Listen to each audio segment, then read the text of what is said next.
آئیے اس تفصیلی جائزے کا آغاز کرتے ہیں جس میں ہم تاریخ کی ایک انتہائی متاثر کن اور عظیم شخصیت یعنی حضرت ابراہیم علیہ السلام کے طویل سفر کو سمجھنے کی کوشش کریں گے۔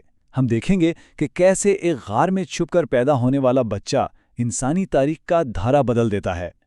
اب سوال یہ پیدا ہوتا ہے کہ آخر وہ کون سا جذبہ ہے جو کسی انسان کو اپنے عقیدے کے خاطر اپنا سب کچھ، جی ہاں بالکل سب کچھ قربان کر دینے پر مجبور کر دیتا ہے۔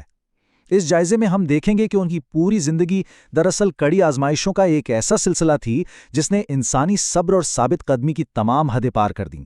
اس سفر کو ہم 4 اہم ادوار میں تقسیم کر سکتے ہیں۔ بابل کا دور، جہاں ان کی پیدائش اور بغاوت ہوئی، پھر مصر کی ہجرت اور فرعون کا سامنا، اس کے بعد صحرائی دور کا معجزہ زمزم، اور آخر میں مکہ کا وہ دور جہاں خانہ کعبہ کی عظیم تعمیر ہوئی۔ تو چلیے سیدھا بابل کے دور سے شروع کرتے ہیں۔ ہمارا پہلا پڑاؤ ان کی ابتدائی زندگی اور بادشاہ نمرود کا دور ہے۔ یہ وہ وقت تھا جب ایک پیشگوئی نے نمرود کو خوفزدہ کر رکھا تھا کہ ایک بچہ اس کے دین کا خاتمہ کر دے گا۔ اسی ڈر کی وجہ سے حضرت ابراہیم کی والدہ کو مجبوراً انہیں پیدائش کے وقت ہی ایک غار میں چھپانا پڑا تھا۔ اب غار سے باہر آنے کے بعد ان کا فکری سفر بہت ہی دلچسپ ہے۔ روایات بتاتی ہیں کہ انہوں نے آسمان کی طرف دیکھا، پہلے زہرہ ستارے کو ابھرتے اور ڈوبتے دیکھا، پھر چاند اور آخر میں سورج کا مشاہدہ کیا۔ ان سب کو یکے بعد دیگرے غروب ہوتے دیکھ کر انہوں نے ایک زبردست نتیجہ اخذ کیا کہ جو چیز خود غائب ہو جائے وہ کائنات کی سب سے بڑی طاقت یا سچا خالق ہرگز نہیں ہو سکتی۔ یہیں سے وہ نظریاتی ٹکراؤ شروع ہوتا ہے جو بت خانے میں بتوں کو توڑنے کے بعد نمرود کے دربار تک جا پہنچا۔ نمرود کا غرور یہ تھا کہ زندگی اور موت صرف اسی کے ہاتھ میں ہیں، لیکن حضرت ابراہیم نے اسے ایک ایسا چیلنج دیا جس نے اس کے ہوش اڑا دیے۔ انہوں نے کہا، اگر تم خدا ہو تو سورج کو مشرق کی بجائے مغرب سے نکال کر دکھاؤ، اور بس اس ایک سادہ سی دلیل نے بادشاہ کے سارے دعووں کی کلئی کھول دی۔ تاریخی حوالے بتاتے ہیں کہ زبردست شکست کے بعد نمرود غصے سے پاگل ہو گیا اور اس نے ایک بہت بڑی آگ جلوائی۔ حضرت ابراہیم کو ایک منجنیق میں رکھ کر اس بھڑکتی آگ میں پھینک دیا گیا، لیکن یہاں تاریخ کا دھارا بدلا۔ آگ کو غیبی حکم ملا کہ وہ ٹھنڈی اور سلامتی والی بن جائے، اور یوں ان کی جان معجزانہ طور پر بچ گئی۔ اس واقعے کے بعد ہجرت کا مرحلہ آتا ہے۔ بابل چھوڑنے کے بعد ان کا یہ سفر انہیں ان کی اہلیہ حضرت سارہ اور ان کے بھتیجے حضرت لوط کو مصر لے آیا، جہاں فرعون کی شکل میں ایک نئی آزمائش ان کی منتظر تھی۔ مصر کا یہ بادشاہ اپنی ظلم و زیادتی کے لیے مشہور تھا، خاص طور پر خوبصورت عورتوں کے شوہروں کو قتل کر دینے میں۔ اس خطرے کو بھانپتے ہوئے حضرت ابراہیم نے ایک انتہائی دانش مندانہ حکمت عملی اپنائی۔ انہوں نے حضرت سارہ کو اپنی دینی بہن کے طور پر متعارف کروایا، اور یہ فیصلہ ان کی جان اور عزت دونوں کی حفاظت کا سبب بنا۔ جب فرعون کو احساس ہوا کہ ان لوگوں پر کوئی خاص غیبی سایہ ہے تو اس نے نہ صرف انہیں مال و دولت اور ریوڑ دے کر باعزت طریقے سے رخصت کیا، بلکہ انہیں ایک خادمہ بھی دی جن کا نام حضرت ہاجرہ تھا۔ اور یہ بات یاد رکھنے والی ہے کیونکہ حضرت ہاجرہ اس پوری کہانی کے اگلے حصے کا سب سے اہم ستون ثابت ہونے والی ہیں۔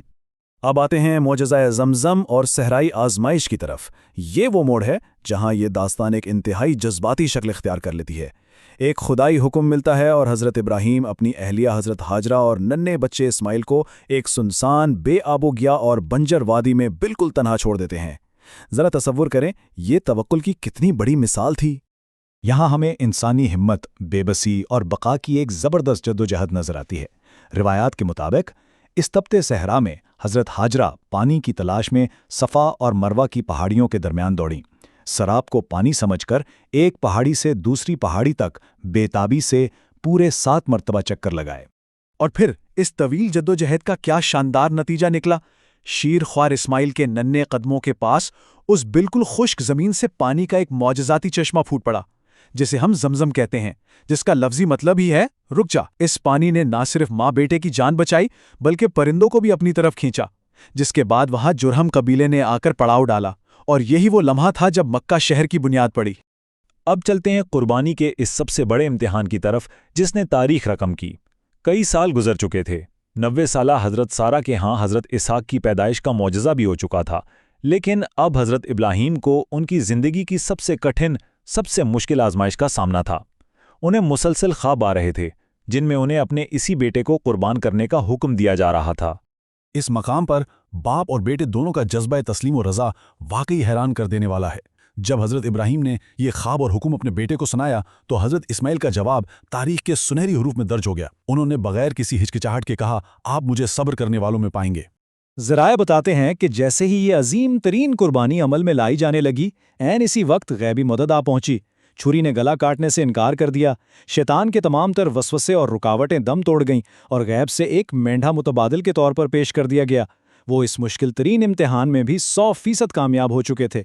اس آخری اور سب سے بڑی آزمائش میں سرخرو ہونے کے بعد باپ اور بیٹا ایک ایسے عظیم پروجیکٹ کے لیے اکٹھے ہوئے جس نے آنے والی تمام انسانی تاریخ کا نقشہ ہی بدل کر رکھ دیا۔ جی ہاں، مقدس کعبہ کی تعمیر۔ یہ تعمیر کوئی معمولی کام نہیں تھا۔ سب سے پہلے تو انہوں نے اسی جگہ زمین پر حضرت آدم کی رکھی ہوئی اصل بنیاد کو تلاش کیا۔ پھر کام اس طرح بانٹا کہ حضرت اسماعیل پتھر لالا کر دیتے اور حضرت ابراہیم دیواریں چنتے جاتے۔ اسی تعمیر کے دوران جبل ابو قبائس سے وہ مشہور سیاہ پتھر لایا گیا جسے ہم حجر اسود کہتے ہیں، اور اسے بڑی احتیاط سے دیوار میں نصب کیا گیا۔ جب یہ عظیم عمارت مکمل ہو گئی تو بیانیہ یہ بتاتا ہے کہ حضرت ابراہیم کو حکم دیا گیا کہ وہ ایک مقام پر کھڑے ہوں اور پوری دنیا کے انسانوں کو حج کی دعوت دیں۔ یہ کوئی عام پکار نہیں تھی، یہ ایک ایسی دعوت تھی جو زمان و مکان کی قید سے آزاد ہو کر قیامت تک آنے والی ہر نسل کے لیے گونجنے والی تھی۔ اگر ہم اس پورے جائزے کو سمیٹیں تو اس اٹل ایمان اور ان کڑی آزمائشوں کے نتائج آج بھی ہمارے سامنے ہیں۔ کعبہ کی عمارت، ہزاروں سال سے مسلسل بہنے والا آب زمزم، ہر سال ادا کی جانے والی حج کی رسومات، اور حضرت اسماعیل اور اسحاق علیہم السلام جیسے عظیم پیغمبروں کا ایک نہ رکنے والا سلسلہ، یہ سب اسی ایک سفر کی لازوال میراث ہے۔ تو اس حیرت انگیز تاریخی جائزے کے اختتام پر ایک بہت ہی گہرا سوال ذہن میں ابھرتا ہے۔